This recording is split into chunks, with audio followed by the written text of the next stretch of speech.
what are the fundamental parts of building an incredible business? Well, it depends on what your aspirations are, right, and what you call an incredible business. So some people think I want to be a unicorn. No. Someone Let want me give you to put some the kids through context on school. this. It depends. I want to become a multimillionaire. Yeah. And deliver some really good business that's with a loyal customer base, and employ some really good people and give them a good life. So I'm giving you kind of described it there, haven't you? They're the key components, actually. So one is you've got to have I mean, not solve a problem. You have to, in business, essentially, add sufficient value to somebody else's life or somebody else's business, right? Sufficient value that they're willing to pay you for it, and you can deliver it at a profit. That's what business is about, essentially. So it could be a problem, it can be a solution, and they're willing to pay you for it. And you've got to be better at delivering that than the next person that has it. You ideally want something that's a little bit differentiated. You need something that isn't going to be intersected by technology in the not too distant future, so it won't be around. And if it is going to be impacted by technology, you've got to think of how you use technology to pivot your business or make it better and to augment yourself. And then really it's a question of what are your aspirations in terms of scale, pace of scale. You know, when you say you want to be a multimillionaire, do you mean I want to earn lots of money every year, or do I want to build a business and then sell it and make a lot of money, which is usually more tax efficient? Well, there's options there, and options equals confidence in that scenario. So whether it's passive income, whether it's... See, I don't believe in passive income. You don't believe in it? I think it's nonsense. Yeah, to a degree. I mean, that comment back is irrefutable. There's always a little bit of exchange of time for money. And even, you know, from a property perspective, you still got to buy and manage. But that passive income thing on the internet a lot came from a misunderstanding about US tax law, where if it qualifies as passive income, like property, for example, it has a lower tax rate. But it's got kind of confused with passive income, something where you don't have to do anything but get income. But let's not go down that rabbit hole, and let's replace the phrase with, I want to decrease the reliance upon me and increase ownership and responsibility for other people around. Yeah, so your two things you said. So one is having that customer, the adding value for, that personal or business, B2B, B2C. And then, you're absolutely right, it's then the people. So, you know, I've got various businesses I'm involved in, both as an investor and as a founder or co-founder. And, you know, finding, and these are some of the, not all of them, some of them reasonably small, so sub 30 people. But finding that one person that is amazing changes your day, changes your business, can change your outlook completely. Having the people in the business aren't committed or aren't good enough or are playing you, you know, for whatever reason that might be, can actually slow you down and you know, impact your business dramatically. So people, at the end of the day, and the quality of your team, the way in which you work with them, manage them, look after them, incentivize them. You know, I've made quite a few people reasonably wealthy over the years that have worked for me, or have helped embellish their careers. That is the secret of success, really. I'm going to come to all of these points. One of the first points that you mentioned maybe 5 minutes ago was about profit. Have you ever been guilty of chasing revenue and not chasing profit? Well, so no, my business plans have always been, a lot of what I do is technology, right? So you are building a machine before it's ever going to make any money, is the cost of it. So your business plan is always to try and achieve profitability as quickly as possible, because then it de-risks your business. You're not raising money. You know, I have so many businesses I've been involved in as an investor myself, where you need to keep raising money. And if you don't, the lights just go out. It doesn't matter how good your business is. If you haven't raised money on the Monday you needed it, and it's coming on the Friday, you know, the lights go out. Simple as that. So, you know, I was doing a business talk the other day, and people ask, you know, what are the 3 things most important in business as skills? Well, not skills, just generally. I said, well, in property it's like location, retail, right? Well, now it's online. But I said in business it's sell, and sell some more, because revenue solves a lot of problems. Cash flow Yes. Allows you, gives Profitable sales does. well, cash flow. Yeah, you've got to have a margin, otherwise you wouldn't be doing it. But if you've got inflow, it allows you to make mistakes, gives you time and space. If you haven't, and you're funding it, then the risk is a lot higher. So the key really is learn to sell, be it physically, B2B, meeting people face to face, or if it's digital marketing, you need to become a data analyst, really, to be quite frank, is learn to sell or find someone who can. I like the two bits there. Learn to sell or find someone else you can. But the other bit was making sales. It gives you time and space. Yeah. And you learn by customer feedback. It's that product market fit, whatever you want to call content market fit sometimes. You learn by that feedback loop of what works. If you haven't got a feedback loop, it's like you haven't got that kind of predator vision. It's just a dark room. So let's go into this a little bit. So let's say you're a salesman. You've been in business yourself, so you've had to learn to sell.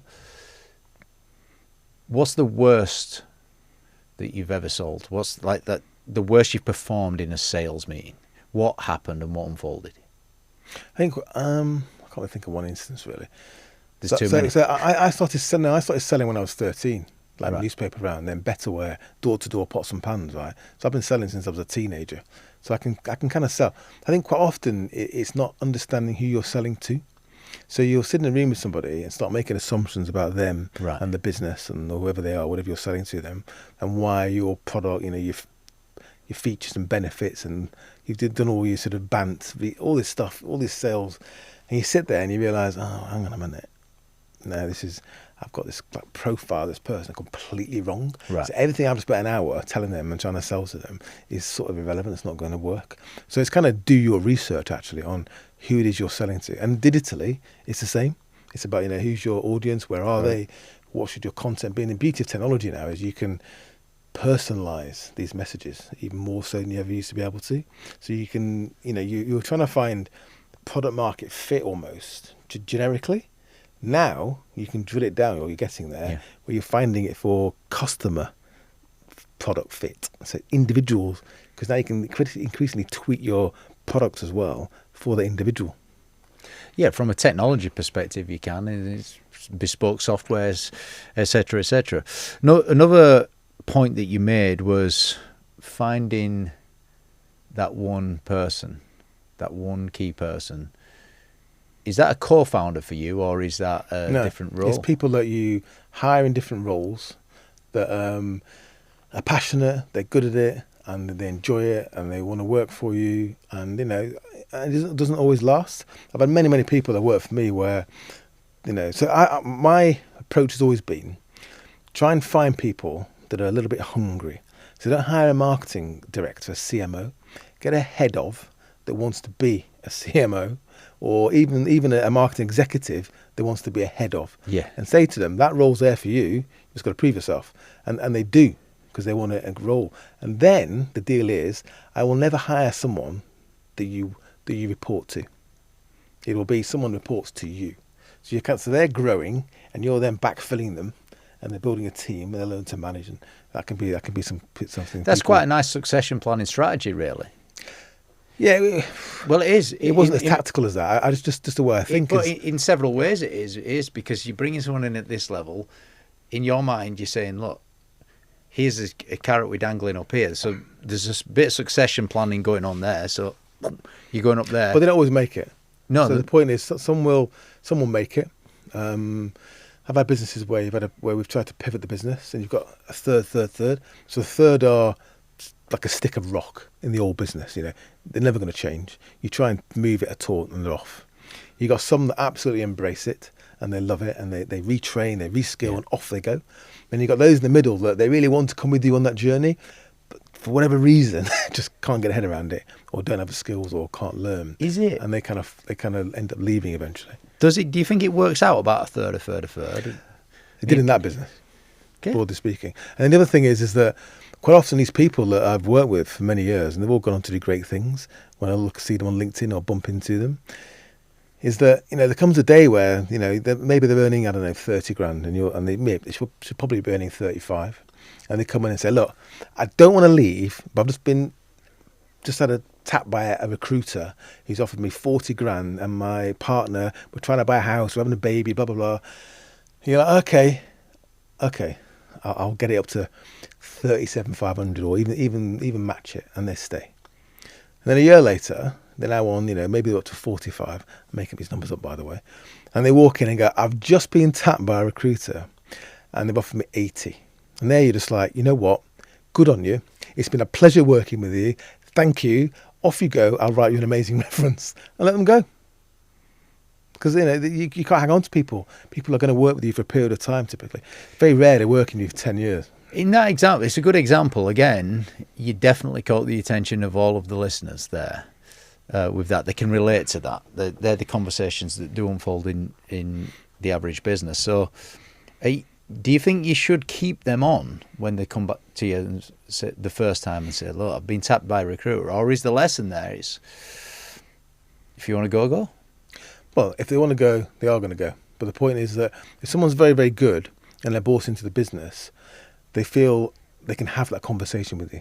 The worst case scenario is people that are very, very good, you don't manage them well, you ignore them, you don't incentivize them properly.